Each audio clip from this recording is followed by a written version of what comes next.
여러분, 전주의 한옥마을 아시지요? 예전에 우리 아이들과 함께 한옥마을 간 적이 있었어요. 식당에 들어갔는데 빛깔이 아주 고운 놋그릇에 음식이 담겨 나오더라고요. 이 그릇만 봐도 얼마나 먹음직스러운지 몰라요. 그런데 이 놋그릇이 관리하기 굉장히 어렵다고 해요. 자주 닦아줘야 그 아름다운 빛깔과 광택이 유지된다고 합니다. 여러분, 마찬가지예요. 사람도 좋은 일꾼이 되기 위해서는 그에 합당한 노력이 필요합니다. 저절로 되지 않는다고요. 우리는 하나님 앞에서 내 마음과 삶을 그릇을 정성스럽게 닦는 것처럼 가꾸어야 합니다. 과거의 사람들은 우리가 전하는 복음은 듣지 않아도 우리들의 삶은 인정해 줬던 것 같아요. 저 사람 교회 다니는 사람이래. 뭔가 다를 거야. 목사님이야. 그런데 이제는 우리 믿음 때문에 손가락질 받는 게 아니라 삶이 어그러져서 손가락질 받는 경우도 있어요. 물질주의, 세속주의, 성적 타락과 도덕적 해이로 위기라고 합니다. 그릇의 크기가 문제가 아니라 깨끗함이 문제가 되기 시작하는 거예요. 오늘 본문에서 바울은 그의 사랑하는 제자이자 믿음의 아들이며 젊은 목회자였던 디모데에게 야, 너 깨끗한 그릇이 되어야 쓰임받을 수 있어. 깨끗한 그릇이 되라고 권면하고 있는 거예요. 본문 20절을 보면 큰 집에는 금 그릇과 은 그릇뿐 아니라 나무 그릇과 질 그릇도 있어 귀하게 쓰는 것도 있고 천하게 쓰는 것도 있나니 이렇게 말하고 있죠. 여러분, 하나님 나라는 누구든지 예수 그리스도를 구주로 영접하면 들어갈 수 있는 큰 나라입니다. 그러니까 오늘 비유를 하는 데 있어서도 큰 집이라고 비유하고 있는 거예요. 큰 집에는 여러 그릇이 있어요. 금그릇, 은그릇, 나무그릇, 질그릇. 그릇의 종류가 여러 가지가 있어요. 그러나 어떤 재질의 그릇이냐도 중요하지만 그 속에 무엇을 담느냐, 이게 더 중요한 거예요. 초기에 한국에 온 선교사님이 밥을 지어가지고 사람들을 대접하고 싶은데 그릇이 없는 거예요. 근데 집에 방에 들어가 보니까 커다란 그릇이 쫙 있는 거예요. 놋그릇이. 거기다 밥을 퍼가지고 내놨는데 그게 뭐예요? 요강이었죠. 요강. 모르는 사람들은 그냥 먹지만 그거 알면 먹기 찝찝하잖아요. 여러분, 그릇도 준비하지만 뭐가 담겨 있느냐, 이게 중요한 거예요. 성령은 하나님의 영이십니다. 누구나 성령 받을 수 있어요. 그러면 먼저 성령이 내 안에 오실 수 있는 깨끗한 그릇을 준비해야죠. 내 안에 성령이 담겨 계시면, 성령이 찾아오시면 나도 주님의 일을 감당할 수 있는 귀히 쓰임 받는 그릇이 될 수 있는 거예요. 그러면 어떻게 하면 깨끗해질 수 있을까요? 오늘 우리가 읽은 본문 말씀이 여기에 관한 말씀입니다. 그런데 오늘 읽은 본문을 잘 이해하려면 문맥의 흐름을 살펴볼 필요가 있어요. 바울이 어떤 이야기를 쭉 하다가 갑자기 깨끗해져라 이렇게 이야기하고 있기 때문입니다. 앞서 바울은 디모데에게 후메네오와 빌레도라는 사람이 퍼뜨린 잘못된 가르침에 대해 경고하고 있다는 것을 우리가 디모데후서 2장을 읽어가다 보면 알 수 있어요. 그래서 18절을 보면 진리에 관하여는 그들이 그릇되었도다. 부활이 이미 지나갔다 하므로 어떤 사람들의 믿음을 무너뜨리니라. 이렇게 이야기하고 있습니다. 그리고 이어지는 19절에서 주의 이름을 부르는 자마다 불의에서 떠날지어다 하였느니라. 이렇게 이야기하면서 민수기 16장 말씀을 인용하고 있다는 것을 발견할 수 있습니다. 민수기 16장을 보면 고라와 다단과 아비람과 온이 당을 짓고 반역한 사건이 기록되어 있습니다. 그들이 하나님이 아론 가문에 세우신 제사장 제도를 멸시하면서 왜 우리는 제사장 역할을 못하느냐, 우리도 레위 지파인데, 이러면서 반기를 들죠. 그들을 만류하는 모세를 비난하고 대적합니다. 그들을 심판하시기로 작정하신 하나님께서 모세에게 뭐라고 말씀하십니까? 민수기 16장 24절을 보면 너희는 고라와 다단과 아비람의 장막 사방에서 떠나라 하라. 이런 말씀을 전하게 하세요. 악인의 장막 아래 거하다가 함께 망하지 말라는 말씀입니다. 이때 아버지 고라의 장막을 떠난 고라의 아들들은 죽지 않았다고 성경은 기록하고 있잖아요. 그들이 시편의 아름다운 시들을 지어서 하나님을 찬양하지 않습니까? 그러니까 우리가 하나님 앞에서 깨끗한 사람이 되는 첫 번째 조건이 뭡니까? 진리가 아닌 거짓을 분별하고 거기서 떠나가는 거예요. 초대교회 안에는 몸의 부활을 믿지 않는 많은 사람들이 있었어요.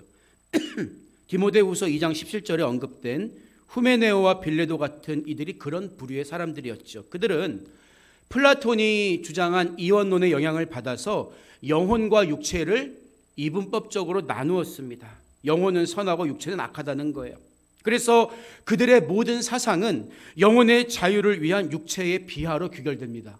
필연적으로 육체에 금욕을 하거나 아니면 육체는 아무것도 아니기 때문에 마음대로 굴려도 돼 방종하거나 두 가지 극단으로 흘렀는데 에베소 교회를 위협하는 자들은 이 후자에 속해 있었던 거죠. 마치 악성 종양처럼 교회 안에 육체적 쾌락과 방종을 방임하는 괜찮아 영혼만 구원받으면 돼 이런 잘못된 가르침을 퍼뜨리고 있었던 거예요. 여러분 이런 문맥의 흐름을 보고 오늘 본문 20절, 21절을 보면 그러므로 누구든지 이런 것에서 자기를 깨끗하게 하면 이런 것이 뭔가가 분명하게 드러나잖아요.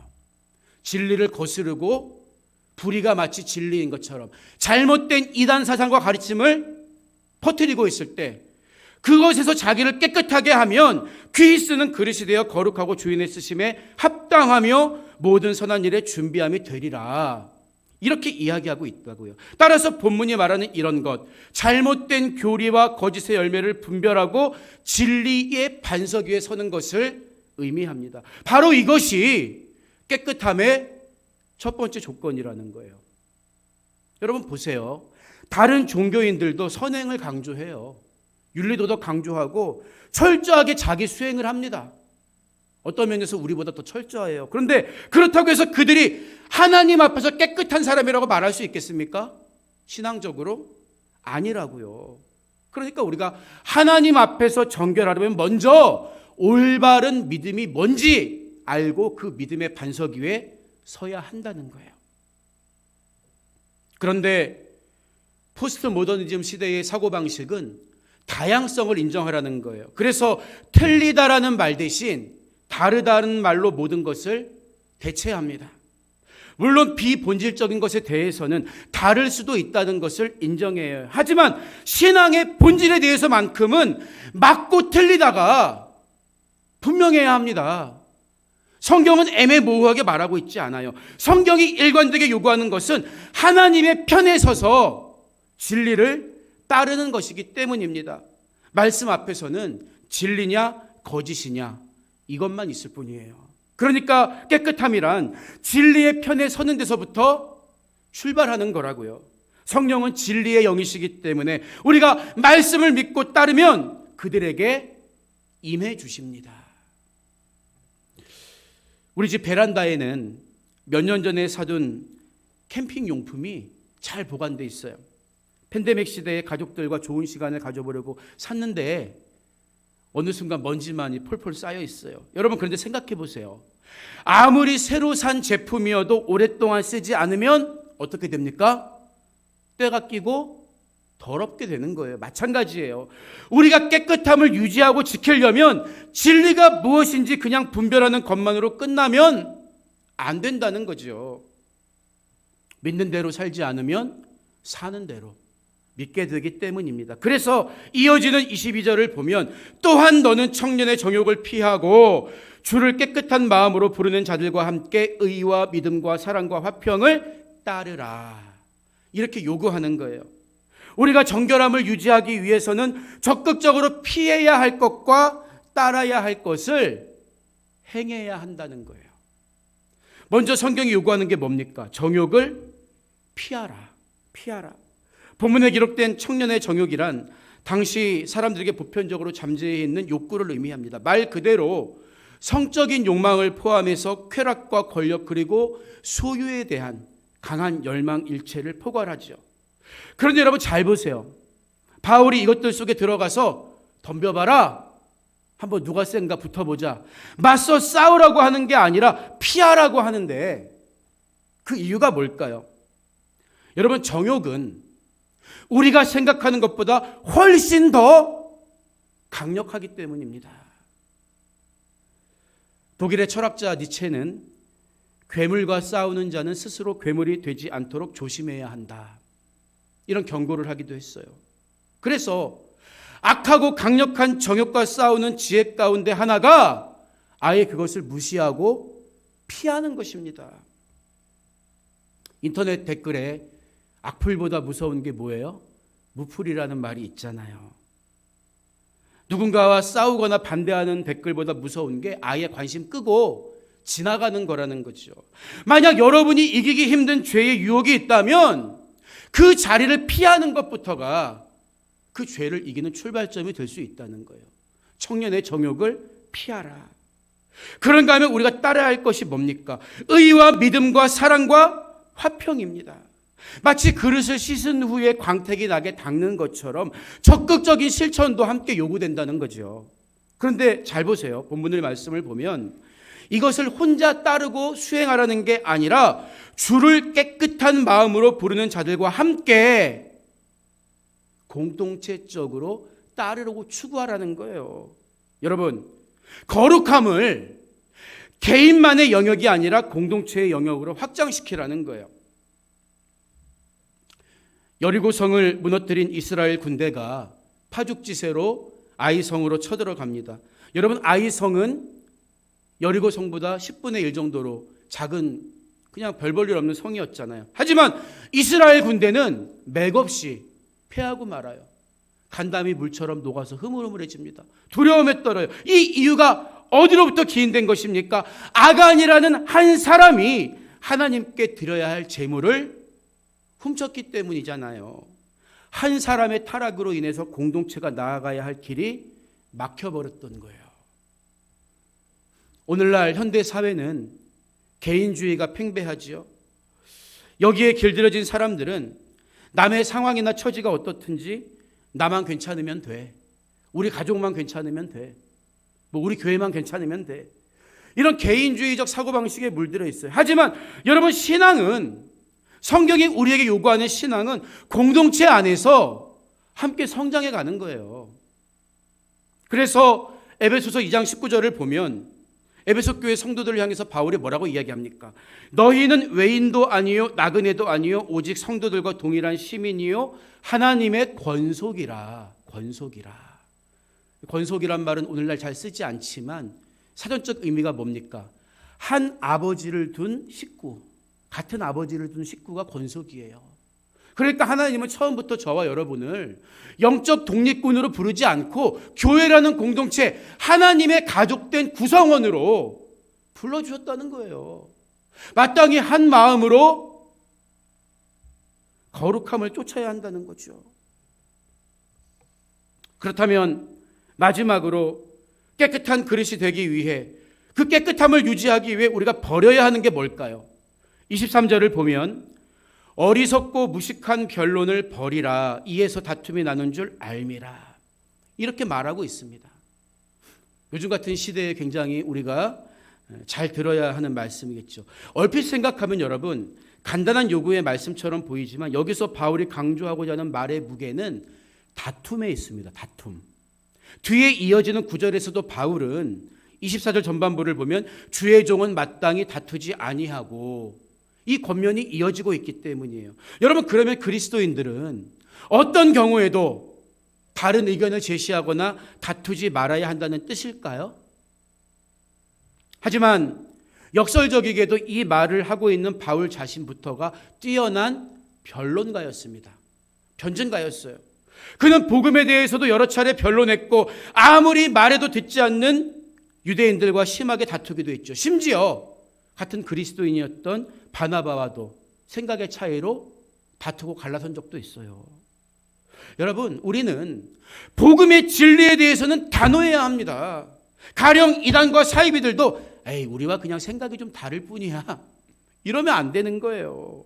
순진하게 물러서면 안 됩니다. 따라서 바울이 지금 이야기하려는 것은 논쟁해야 할 때 논쟁하지 말아라, 이게 아니에요.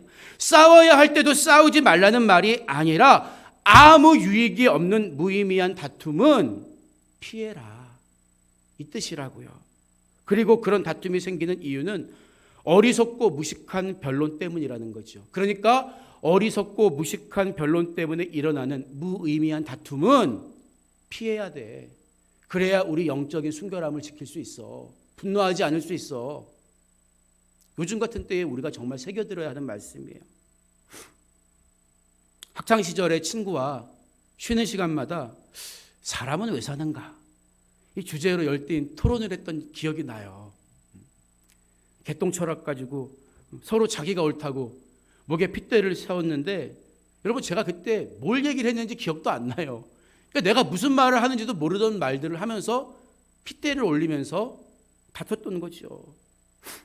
마찬가지로 바울이 전혀 유익하지 않다고 말하는 다툼이란 똑같은 수준에서 일어나는 갈등에 불과합니다. 가령 죄인에 불과한 인간들끼리 내가 옳다 다투는 게 이런 류의 다툼이라는 거예요. 그래서 예수님 뭐라고 말씀하셨습니까?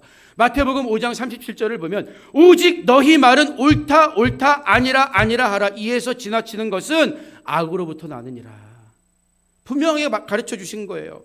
우리가 어떤 사안에 대해서, 예를 들면 어떤 정책에 대해서 성경적으로 옳다 그르다 판단할 수 있지만, 말할 수 있지만, 어떤 특정한 사람이나 집단이 절대적으로 선하거나 완전할 수는 없다는 거예요. 이걸 인정해야지요. 그러니까 어리석고 무식한 변론을 벌이라는 말은 신앙의 본질과 상관없는 비본질적인 것들로 인해서 쓸데없이 다투지 말라는 거예요. 왜요? 그런 다툼이 우리 영적 상태를 분노로 몰고 갈 수 있고, 그렇게 되면 마음의 평화와 순결함과 거룩함도 쉽게 무너져 버리기 때문입니다. 여러분, 그래서 어느 유명한 종교개혁자의 말처럼 본질에는 일치를, 비본질에는 자유를, 이 모든 것 위에 그리스도의 사랑을 더해야 하는 거예요. 나와 생각이 조금 다른 사람을 우리가 판단할 때도 그것이 일방적인 비난이나 정죄가 되어서는 안 됩니다. 그래야 우리가 깨끗하고 선한 양심을 지켜가고 완성할 수가 있다는 거죠. 특히 요즘처럼 양극화가 심화된 사회에서는 나와 다른 생각과 견해를 가지고 있는 사람에 대해서 함부로 비난하거나 정죄하는 경우가 너무 많아요.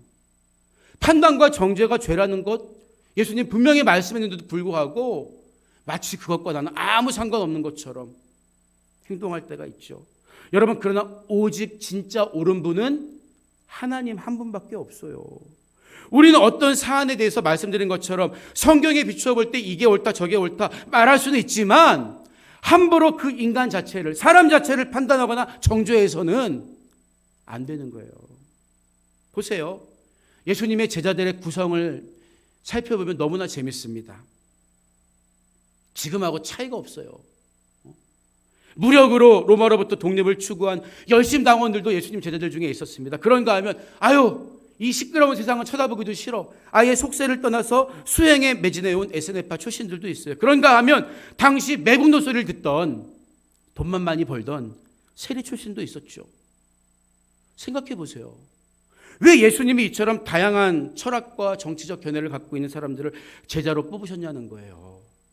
반대로 이야기하면 그들이 가지고 있는 견해와 철학은 하나님 나라 본질과는 아무 상관없다는 거예요. 니들 가지고 있는 그 철학과 견해 가지고 내가 좀 사용해 보겠다, 이 뜻이 하나도 없다는 거예요. 비본질이기 때문에. 그래서 예수님은 전혀 다른 길을 제시해 준 거죠. 오리를 가자고 하면 심리를 가져, 원수까지도 사랑해 줘. 그게 우리의 기준이 되어야 한다는 거예요. 그게 내가 지지하는 어떤 당이나 철학이 아니라, 우리는 그런 것에 얽매이면 절대 안 됩니다. 그리스도의 참된 일꾼이 그래서 적극적으로 행해야 되는 덕목이 뭡니까? 세상의 방법과는 전혀 다른 거예요. 24절 후반부 이하의 말씀을 보면 모든 사람에 대하여 온유하며 가르치기를 잘하며 참으며 거역하는 자를 온유함으로 훈계할지니. 이렇게 말하고 있잖아요. 이것은 비단 교회에서 중요한 역할을 감당한 디모데에게만 주는 말씀이 아니라 주님의 뜻을 위해 하나님 나라 확장을 위해 살아가는 우리 모두에게 주시는 말씀입니다. 가르칠 때도 온유해야 하고 남을 훈계할 때도 온유함으로 해야 합니다. 왜? 그가 듣고 뉘우칠 수 있기 때문에. 우리도 과거에는 지긋지긋하게 교회 나가란 말, 예수님 믿으란 말 안 들었었잖아요. 그때 포기하지 않고 나를 끝까지 기다려준 부모님의 기도, 나를 전도해준 그 사람의 사랑과 헌신이 있었기 때문에 우리가 지금 이 자리에 서서 하나님을 예배할 수 있는 것 아니겠습니까? 우리는 가르칠 때도 온유해야 하고 남을 훈계할 때도 온유해야 해요. 온유는 예수님의 성품이고 가르치는 것은 예수님의 관심이었죠. 그래서 성품을 닮아야 하고 가르치려면 배워야 하는 거예요. 말씀을 떠나서는 우리가 정결한 삶을 살 수 없는 이유예요. 하나님 보시기에 정결하고 깨끗한 것은 단순히 성인군자가 되는 게 아니라 온유한 예수님의 성품을 끊임없이 닮아가는 것입니다. 그래서 교회 안에는 우리가 할 수 있는 여러 가지 일들이 있잖아요. 만약에 내가 쓰임받고 있지 못한다고 생각한다면 그 이유가 뭘까요? 돈이 없기 때문에? 권력이나 지식이 없기 때문에? 아닙니다. 아직 하나님이 마음대로 쓰실 만큼 깨끗하지 못하기 때문입니다. 오늘 말씀을 통해서 나는 과연 진리 위에 서 있는가? 복음의 진리 위에 서 있는가? 점검해 보시기 바랍니다. 피해야 할 정욕을 피하고 의와 믿음과 사랑과 화평을 따르고 있습니까? 어리석고 무식한 변론을 버리고 온유함으로 가르치고 권면하기에 힘쓰고 있습니까? 바로 그때 성령은 나와 동행하시고 우리를 통해 크고 놀라운 일들을 행하실 것입니다. 오늘 말씀을 마무리하겠습니다. 미국의 남북 전쟁이 한창일 때 링컨 대통령의 참모 중 한 사람이 찾아와 이런 질문을 해요.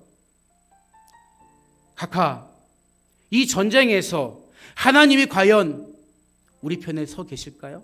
그러면 참 좋겠는데요. 이때 링컨이 이렇게 대답하죠. 하나님이 우리 편에 서 계신가를 고민하지 말고 우리가 하나님 편에 서 있는가를 물어야 합니다. 여러분 마찬가지예요. 여러분은 누구 편에 서 계십니까? 세상 누구의 편이 아닌 하나님 편에 서시기 바랍니다. 하나님 편에 서 있는 사람이 바로 하나님이 쓰실 수 있는 깨끗한 그릇을 준비하는 사람이라고요. 하나님은 작고 연약한 그릇도 다 사용하십니다. 왜요? 큰 집에는 그런 그릇도 다 쓸모가 있기 때문이에요. 우리가 할 일은 남의 그릇과 비교하는 게 아니라 하나님이 쓰실 수 있는 깨끗한 그릇으로 준비되어 있는가?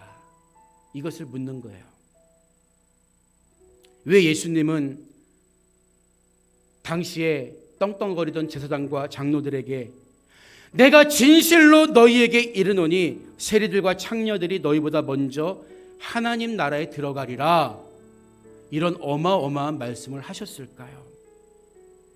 우리가 아무리 좋게 보려고 해도 세리나 창녀들보다는 그래도 종교인들이 더 깨끗할 것 같잖아요. 그런데 왜 예수님 이렇게 말씀하셨냐는 거죠. 예수님은 그 이유에 대해서 아주 간단하게 말씀하세요. 그들은 말씀을 들을 때 즉시 믿고 회개했기 때문이다. 즉시 믿고 회개하는 사람이 하나님 나라에 합당한 정결한 사람이라는 거예요. 여러분, 가장 깨끗한 그릇은 어제 닦아놓은 그릇입니까? 1년 전에 닦아놓은 그릇입니까? 아니요. 과거에 닦아놓은 그릇은 또 때가 타요. 가장 깨끗한 그릇은 어제 닦아놓은 그릇이 아니라 지금 당장 꺼내서 그 자리에서 닦는 그릇이 제일 깨끗한 그릇입니다. 내가 비록 연약하고 초라할지라도 말씀 듣고 회개하면 누구나 깨끗한 그릇이 되고 성령을 받을 수가 있습니다. 지금 이 시간 가장 깨끗한 그릇을 준비하는 여러분이 되시기 바랍니다.